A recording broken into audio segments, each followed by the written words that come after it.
வணக்கம். ஆஸ்ட்ரோவேலின் நல்ல நேரம் நிகழ்ச்சியின் சார்பாக அத்துணை சப்ஸ்கிரைபர்களையும் எல்லா அன்பு உள்ளங்களையும் எனது நண்பர்களையும் வருக வருக என வரவேற்பதில் பெருமகிழ்ச்சி கொள்கிறேன். வக்ரதுண்ட மகாகாய சூரியகோடி சமப்பிரபக ஹவிக்னம் குருமே தேவ சர்வகாரியேஷு சர்வதா. தென்னாட்டுடைய சிவனே போற்றி, என் நாட்டவர்க்கும் இறைவா போற்றி. அன்பர்களே, நண்பர்களே, இந்த புதிய வீடியோவில் ஒரு புதிய தலைப்புடன் உங்கள் அத்தனை பேரையும் சந்திப்பதில் மிக்க மகிழ்ச்சி கொள்கிறேன். இப்போ இன்னைக்கு நம்ம பேச போற தலைப்பு எம்பிபிஎஸ் என்ட்ரி. பல கோடிக்கணக்கான நபர்களுக்கு படிக்க ஆரம்பிக்கும் போதே, ஸ்கூல்ல ஒரு பிள்ளையை சேர்க்கும் போதே, ப்ரீகேஜிலேயே அப்பா அம்மாக்கு உங்க பிள்ளை என்ன வரணும், என் பிள்ளைய டாக்டருக்கு படிக்க வைக்கணும். இதுல கொஞ்சம் முன்னாடி ஒரு 20 வருஷத்துக்கு முன்னாடி வரைக்கும் என் பிள்ளைய டாக்டருக்கு படிக்க வச்சு நான் சர்வீஸ் பண்ண வைக்கணும்னு நினைப்பாங்க. இப்போ வந்து அது சோசியல் ஸ்டேட்டஸ். இது டாக்டர் டாக்டர் டாக்டர், எல்லாரும் டாக்டர். டாக்டருக்கு படிக்கணும்னு நினைக்கிறது வந்து தப்பு இல்லை. ஆனால் ஒரு அருமையான ஒரு பைலட்டை வந்து டாக்டர் ஆக்குறதோ, அருமையான ஒரு கிரிக்கெட்டரை டாக்டர் ஆகிறதோ, அருமையான ஒரு சிங்கரை டாக்டர் ஆகிறதோ, அருமையான ஒரு யூடியூபரை டாக்டர் ஆகிறதோ மிக மிக தவறான விஷயம். ஆத்மால ஒருத்தனுக்கு உந்தும், இதுதான் எனக்கு படிக்கணும், நான் இன்னதுதான் ஆகணும்னு, அதை அப்படியே விட்டுறது தான் நல்லது. ஜாதகம் மட்டும் செக் பண்ணிக்கணும், வெதர் அந்த பர்சன் வந்து அவருடைய டிசையர், அவருடைய ஆம்பிஷனுக்கு அலைண்டா ஒரு ஜாதகம் இருக்கான்னு மட்டும் பார்க்கணும். ஏன்னா ஜாதகம் என்ன சொல்லுதோ அதுபடி போறது பெட்டர். அப்போ மருத்துவ படிப்பு என்பது பல கோடிக்கணக்கான பேர்களுக்கு இன்றைய அளவில் கூட அது நினைவாக முடியாத ஒரு கனவு. அதற்கு காரணம் பல அரசியல் காரணங்கள் இருக்கு. இந்த மருத்துவத்துறையில் இருக்கக்கூடிய பணம் முதலீடு. ஒரு மெடிக்கல் காலேஜ் ரன் பண்ணணும், அந்த மெடிக்கல் காலேஜை வந்து கட்டணும், அதில் ப்ரொஃபஸர்ஸ்க்கெல்லாம் வந்து சம்பளம் கொடுக்கணும், அதில் எக்யூப்மெண்ட்ஸு, ஏஐசிடியுடைய இது அப்ரூவல் வாங்கணும், இதெல்லாம் இருக்குன்னு சொன்னால் மிகப்பெரிய அளவில் அதில் ப்ராப்ளம் இருக்குது. அதாவது இன்வெஸ்ட்மெண்ட் வந்து கோடிக்கணக்கில் போடணும். அந்த லைசன்ஸ் வாங்குறதுலேருந்து அதை போட்டு ஒரு காலேஜை நடத்தும் போது, நான் வாங்க எல்லாருக்கும் தர்மமாக நான் வந்து சீட்டு கொடுக்குறேன்னு சொன்னால் ப்ராக்டிக்கலாக அது முடியாது. புரியுதுங்களா?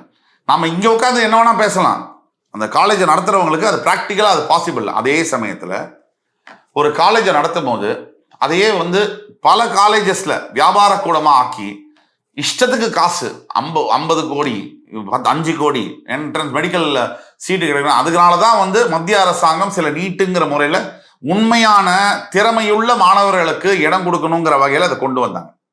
அதுக்கும் சில அரசியல் எதிர்ப்புகள் இருக்குது, அதை பற்றி நம்ம பேச வேண்டாம். ஆனால் மொத்தத்தில் இந்த மருத்துவ படிப்பு எந்த ராசிக்காரர்களுக்கு இயற்கையில் மருத்துவம் படிக்கக்கூடிய யோகம் இருக்கு, இதை பத்தி தான் நீ பேச போறோம். அந்த வகையில முதல்ல வரக்கூடியது சிம்ம ராசி. காலபுருஷனின் 5ஆம் வீடு, சூரிய பகவான் ஆட்சி பெறக்கூடிய இந்த சிம்ம ராசி அன்பர்களுக்கு தனித்துவம் என்பது அவருடைய ஆத்மாவிலே அப்படியே பின்னி பிணைஞ்சது. நீங்க சிம்ம ராசிக்காரனை 5000 பேர் இருக்கக்கூடிய ஒரு மியூசிக் ஷோல கொண்டு போய் விட்டீங்கன்னா அவன் மட்டும் தனியாக ஏதோ செஞ்சுட்டே இருப்பான். எல்லாரும் என்னை பார்க்கணும், அட்ராக்ட் பண்ணுவான்.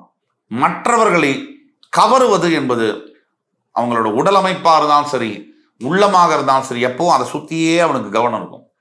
நிற்கும் போது கூட ஸ்டைலாக வேற மாதிரி நிற்பான், பேசும்போது கூட வேற மாதிரி பேசுவான். எல்லாமே ஒரு யூனிக்காக இருக்கும். அதுதான் சிம்ம ராசி. அது ஆணாக இருந்தாலும் சரி, பெண்ணாக இருந்தாலும் சரி. இந்த பெண் சிங்கத்துக்கு இன்னும் வலிமை அதிகம். அதை நம்ம பார்த்துருக்கோம், நம்ம அனுபவிச்சிருக்கோம். நம்மளுடைய மறைந்த முதலமைச்சர் ஜெயலலிதா அவர்கள் இந்த சிம்ம ராசிக்கு தலைவனாகக்கூடிய எல்லா பண்பும் பிறவியில தொப்புள் கொடியிலேயே கொடுத்து அமைச்சிடுறான் ஆண்டவன். அந்த சிம்ம ராசிக்கு அதாவது சிம்ம ராசிக்கு இன்னொரு குணம் உண்டு, ஈகை குணம் உண்டு. ராஜா அல்ல, மற்றவங்களுக்கு உதவி செய்யணும், மற்றவங்களை காப்பாத்துறது, இதெல்லாம் சிம்ம ராசிக்கு அநியாயத்துக்கு ஒரு போதை இருக்கும். அதனால சிம்ம ராசி வந்து மருத்துவர்களாக வரும்போது சிம்மராசிக்காரர்கள் எப்பவுமே உருகிடுவான், டக்குன்னு எமோஷன் ஆயிடுவான். இப்போ நீங்கள் போனீங்கன்னா ஒரு டாக்டர் என்கிட்ட பைசா இல்லை, எனக்கு ஆமாம் நான் பண்ணுறேன் சர்ஜரி, அந்த மாதிரி இருக்கக்கூடியது சிம்ம ராசியில் நிறைய பேர் டாக்டர்ஸை பார்க்கலாம். இந்த சிம்ம ராசியில் பிறக்கக்கூடிய பல பேர் இயற்கையில் மருத்துவர் ஆகக்கூடிய யோகம் என்பது உண்டு. அந்த சிம்ம ராசிக்கு தனிப்பட்ட ஜாதகத்தில் சனி பகவானும் செவ்வாய் பகவானும் கொஞ்சம் சுபத்துவம் அடைஞ்சிட்டாங்கன்னு சொன்னால் இவர்கள் மருத்துவர் ஆறதை யாராலையும் தடுக்க முடியாது. மருத்துவ படிப்பு படிக்கக்கூடிய யோகம் வந்து சிம்ம ராசிக்காரர்களுக்கு இப்போதைக்கு ரொம்ப அதிகமாக இருக்கு இந்த ஆண்டு. அடுத்தபடியாக இந்த மருத்துவ படிப்பு படிக்கக்கூடிய யோகம் யாருக்குன்னு பார்த்தீங்கன்னா தனுசு ராசி. இந்த தனுசு ராசி அன்பர்களை பார்த்தீங்கன்னா ஒரு மிகப்பெரிய யோகம் படைச்ச ராசி. ஏன்னு சொன்னா குரு பகவான் முழு சுபர் பிரகஸ்பதி தேவர்களுடைய குரு. காலபுருஷனின் முதல் வீடு மேஷத்திலிருந்து 9ஆம் வீடு பாக்யஸ்தான். காலபுருஷத்துக்கு பாக்யஸ்தானமாகிய தனுசு ராசிக்கு அதிபதியாக வரக்கூடிய குரு பகவான் அங்கே மூலத்திரிகோணம் அடைஞ்சு அதீதமா ஒரு இந்த வில்லு தான் அதோடைய சிம்பல். வில்லுனா என்ன?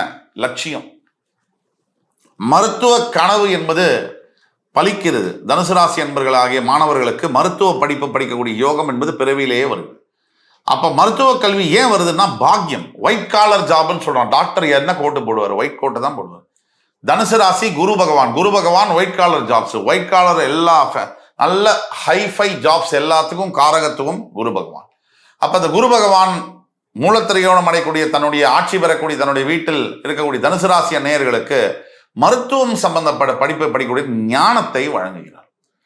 எல்லா படிப்பும் மாதிரி டாக்டர் படிப்பு படிக்க முடியாது. ஒரு ஐஏஎஸ் கூட படிச்சிடலாம், யூபிஎஸ்சி கூட பாஸ் பண்ணலாம். டாக்டருக்கு ஒண்ணுமே கொஞ்சம் கோளாறுகள் அதிகம். வகை வகையா புக்கு, அதாவது சொல்ல முடியாத அளவுக்கு புக்கு. இந்த ஐஏஎஸ் ஐபிஎஸ் எல்லாம் பாஸ் பண்றதுக்கு சமயோஜித புத்தி என்பது வேண்டும். படிப்பு அகாடமிக் புத்தி தேவையில்லை. ஆனா டாக்டர் ஆகிறதுக்கு ரெண்டுமே வேணும். சமயோஜிதம், பிரசன்ஸ் ஆஃப் மைண்டும் வேணும், படிப்பறிவு. You should be book warm. நீங்க புத்தக புழுவாக இருக்கணும். ஏன்னா எப்படியும் குறைஞ்சபட்சம் ஒரு 500 புக்கு இந்த அளவுக்கு சைஸ்ல படிக்கணும். அதை தவிர மண்டவோடு பல்லு இல்லு வச்சு கரண்டி வச்சு குத்திக்கிட்டு இருக்கணும்.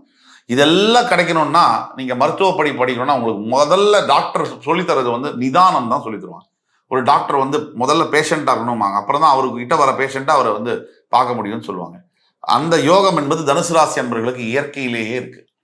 ஆக தனுசு ராசி அன்பர்கள் மருத்துவ கல்வி எம்பிபிஎஸ் என்ட்ரி இந்த ஆண்டு ட்ரை பண்ணாங்கன்னா மாணவர்களுக்கு ஷோரா கிடைக்கும். தனிப்பட்ட ஜாதகத்தை மட்டும் நாங்கள் கொஞ்சம் எங்கள்கிட்ட காமிச்சு நீங்கள் வெரிஃபை பண்ணிக்கலாம். அதே மாதிரி அடுத்தபடியாக பார்த்தீங்கன்னா மகர ராசி. இந்த மகர ராசி சனி பகவானுடைய வீடு, காலபுருஷனுடைய தொழில் ஸ்தானம், கர்மஸ்தானம்னு சொல்றோம். சனியுடைய ஆதரவு இல்லாம, செவ்வாயுடைய ஆதரவு இல்லாம ஒரு டாக்டர் ஆகணும்னு சொன்னா ஒன்று சனி வக்ரம் நீச்சம் அடைஞ்சிருக்கணும், இல்லை செவ்வாய் வக்ரகதி அடைஞ்சிருக்கணும், இல்லை செவ்வாய் நீச்சம் ஆயிருக்கணும். இதெல்லாம் இல்லாம டாக்டர் ஒருத்தர் ஆகவே முடியாது. டாக்டர் ஆகணும்னா சுப கிரகத்துடைய தொடர்பு சனி செவ்வாய்க்கு இருக்கணும். இல்லை இவர்கள் 2 பேருமே வக்ரமும் நீச்சமும் ஆயிருக்கணும். இது ஆனாதான் டாக்டர் ஆகக்கூடிய வாய்ப்பு என்பது உண்டு. இதுக்கு பல காம்பினேஷன்ஸ் உண்டு, அதை பத்தி நம்ம போக முடியாது.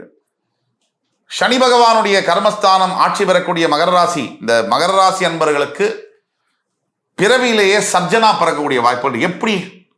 ஒன்று மகர ராசியில் சனி பகவான் ஆட்சி பெறுகிறார். மற்றொன்று பார்த்தீங்கன்னு சொன்னா செவ்வாய் பகவான் மகர ராசியில் உச்சம் பெறுகிறார்.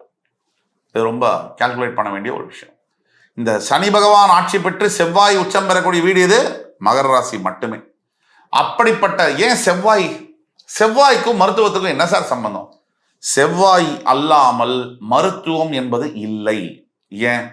செவ்வாய் ரத்தத்தை குறிப்பவர், நைஃப் சர்ஜரியை குறிப்பவர் செவ்வாய். அப்ப செவ்வாயுடைய காரகத்துவத்தில் வரக்கூடிய முக்கியமான 2 விஷயம் ரத்தம் மற்றும் சர்ஜரி, ஆபரேஷன் பண்ணக்கூடிய நைஃப். இது இல்லாம டாக்டர் இருக்கவே முடியாது. 2. சனி பகவானுக்கும் டாக்டருக்கும் என்ன சார் சம்பந்தம்? சனி பகவான் தான் உடல் ஆரோக்கியம், மூச்சு காத்து இதை குறிக்கக்கூடியவர். இவர் இல்லாம ஒரு மனிதன் ஆரோக்கியமா இருக்க முடியாது. ஆயுள் ஸ்தானாதிபதி, அதாவது ஆயுள் காரகனான சனி பகவான். ஆயுள் காரகத்துவம் பெற்றது யாரு? சனி பகவான். ஆயுள் ஸ்தானம், காலபுருஷனுக்கு ஆயுள் ஸ்தானம் இது விருச்சிக ராசி, அதுக்கு அதிபதி யாரு? செவ்வாய். இவங்க 2 பேரும் இல்லாம டாக்டருங்கிறது வாய்ப்பே இல்லை. அப்ப இந்த 2 பேருமே ஆட்சி பெற்று உச்சம் பெறக்கூடிய வீடு இது மகரம். இந்த மகர ராசிக்கு இயற்கையிலேயே மருத்துவ கல்வி எம்பிபிஎஸ் என்ட்ரி கிடைக்கக்கூடிய மகர ராசி மாணவர்களுக்கு நிச்சயமாக கிடைக்கும். அதனால உங்கள் சுய ஜாதகத்துல உங்களுடைய பிள்ளைகளுக்கோ மகன்களுக்கோ மகளுக்கோ இந்த மருத்துவ படிப்பு சாத்தியமா, எம்பிபிஎஸ் என்ட்ரி முடியுமா இல்லையா அப்படிங்கிற டவுட் உங்களுக்கு இருந்துச்சுன்னா கீழே கொடுக்கப்பட்ட வாட்ஸ்அப் நம்பரை தொடர்பு கொண்டு எங்கள்கிட்ட பேமெண்ட் பண்ணி அப்பாயின்மெண்ட் வாங்கிட்டு வாங்க. உங்களுக்கான கன்சல்டேஷன் ப்ரிசைஸா பண்ண காத்து கொண்டிருக்கோம் என்று கூறி அடுத்து வரும் காணொலியில் உங்கள் அத்துணை பேரையும் சந்திக்கும் வரை உங்களிடமிருந்து விடைபெறுவது உங்கள் சுபாஷ் பாலகிருஷ்ணன். நன்றி, வணக்கம், வாழ்க வளமுடன்.